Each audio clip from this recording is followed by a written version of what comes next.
Okay, welcome back to text formatting part 2. Now, if we wanted some words to be all capitalization, let's say during high school here, I'm going to select the text box, select all of them by double clicking, but you can also drag and click. I'm going to go here to the drop down and select all caps. You can see here it says all caps. I'll hit the check mark, and now during high school is in all caps. And we can undo that by selecting the text again, going back and selecting all caps, and that should do. Take it off, Apple Z, take it off, there we go. So there's a lot of options for making all words. So if you had a whole paragraph you wanted to make all capitalization, you'd select the whole paragraph, all caps.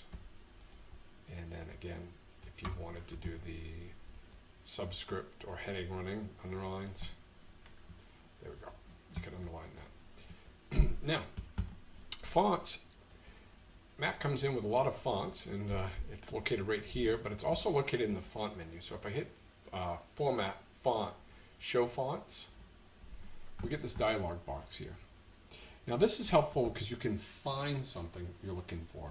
You can click in the little box down here on the bottom, this little blue box here, and I can type in marker, and it's already narrowed it down, as you can see here, to marker felt, and it's given me some options of marker felt, thin and wide, and I can click outside of here and I can just start typing in marker felt. Let me go select that text again. And I go back here, select marker felt, wide, and you can see it looks like a marker. So this is a quick way of trying to find fonts you want. If it's something that you like, and we say, I'm going to do marker felt again. There it is. So I'm going to say marker felt wide. If you go down here to click this little drop down, you can add to favorites, and now it's actually located inside your favorites. Here you can see marker felt. So if I go English, Dakota handwriting regular, 14 point, I can add that to my favorites. I go back into my favorites located right here. You can see here, now I've got the handwriting Dakota and marker felt listed as my favorites. It's also available in the drop down. Right here we have the handwriting. You can see, I don't know if you can see there's a little line here. Okay, yeah, we can see it. There's a line right here, and what that line is that's depicting the last fonts that were selected and used. So you don't have to go through and try to navigate and do this. Sit there, wait for the fonts to scroll on by you and then miss it. If it's a font you want to reuse throughout the document, they're located right above this line. And I do believe the system preferences is just about 10 of them that it puts on top there. So you can scroll down and see what the fonts look like if there's something that you really like in here. In a previous tutorial that I've made for another application, I showed how to add fonts. And so we've got a Garfield font here, which is a fun little font. There we go, Garfield. And I'm going to show you later on how to add your own fonts to this. So in this case, I'm going to go ahead and talk about spacing now real quick, because this is obviously spaced way too close together. So I'm going to go ahead and select the paragraph. We've got character spacing here. I'll just bring that out, and sure enough, the character spacing looks great now. I had to increase it 19%, but we'll come back and talk about spacing. Now, font type, in this case this is regular, and there's only that choice. Let's see if we can pick another one that gives me options. There we go. So I've selected a standardized text, and what I mean by that is it's not a custom font, so it gives me some options. In this case, we have the option of regular, light italic, bold, bold italic. Really the same thing as adding these options to them, but they're saved as separate fonts. So I'd go light italic, and it would change that. You can see that. Let's do it to a whole bunch of the fonts here. We're going to select some that are, there we go, light. You can see now they're all light. So we can also increase the font size.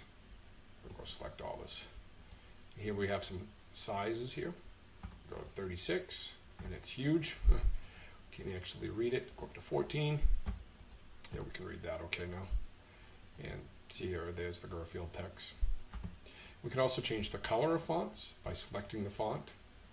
Click in the color selector, and we can pick a color in here.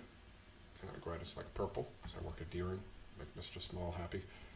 We can do the font for just a particular word. Great feature. And we also have, I'm going to go here, show colors. We've got a color palette, Now you can pick, in here we have some options of, you can pick in colors through crayons. You can pick colors on a spectrum, and there's ways of actually changing these palettes, and I cover that in the advanced features, but you can just kind of navigate around till you find that particular color you like. Okay, so we can go pink, change the font, color palette, do the pink, and see it's pink now, and the font's actually changing the colors as I move around. We'll leave it that little pink color there. And we also have standard palettes, Apple palette, web-safe colors, developers. There's a lot of choices in here, and this could go on and on and on. But I do want to show you that. Let me go back to this spectrum here. If you really like this color, you can drag this color down to your favorites palette, and you can actually save your own favorite colors, and they'll be available all the time when you open up the color palette. So if you want to grab a color from the document, let's say we want this orange color that's in this picture here, click the magnifying glass, go over to that orange color, select, and there it is. It's found it on the spectrum. Put it in our favorites, select some text, go ahead and hit color, show colors, and sure enough, it's the same color as the flower now. We also have the sliders, the RGB sliders. If those of you who love to use RGB, if you're a camera or photo editor, you're probably familiar with these sliders. And we also have another spectrum here. That's the color wheel. And I do want to point out we have light and dark here, so you can lighten the color, you can darken the color. So if you turn this on, it's all black. That's what's happened, is the slider is all the way to the bottom here. It's usually put kind of right in the middle to the top. And finally, we have opacity. I'll select some text here. We can bring the opacity down to make it very faint. Now, this is going to be important. You need to learn opacity because I'm going to ask you about it in a quiz. I don't want to catch any people off guard. There's a reason why. I'm going to show you in a document later on. But you can change the opacity of the text. So, moving on. The background fill. So I select some text, select the background color, and you can see the background has changed the color now. Select some more text, background fill. And the same thing works with the color palette of this.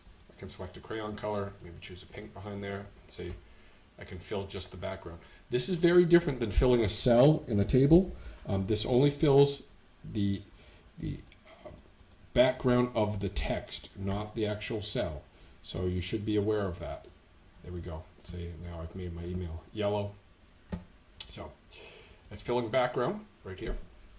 And justification, select some text, and we can line right, line left, align text center, line it to the right. We can justify the text, which spreads it all out. So if I turn down my character spacing, you might be able to see this a little bit better here. Align left, align center, line right, and justify. And then here we have line height, spacing, so we can do double spaced. For those teachers who are looking for double space for the English department, it's located right here. It's a quick shortcut. Select 2. Show more. You can bring up the spacing, which is right here. That's why I didn't actually do anything. It's also located in the specter. We can choose the spacing by arrowing up and arrowing down. And I really like these sliders, so you can bring the spacing way down. It's great for making text fit in and out of a place. And then here we have columns. We can add a column, 3 columns to that text. You can see it's jumped into 3 columns now. We can reduce that to 2 columns, or we can increase the columns even more. Columns are also located under layout. There's layout. There we go, layout. So we have columns here in layout. I can increase even more columns if we want to have 20, 30 columns. We can go in here, we can adjust all the sides, but we'll talk about that later. So when we come back, we'll go into bulleted and listing, and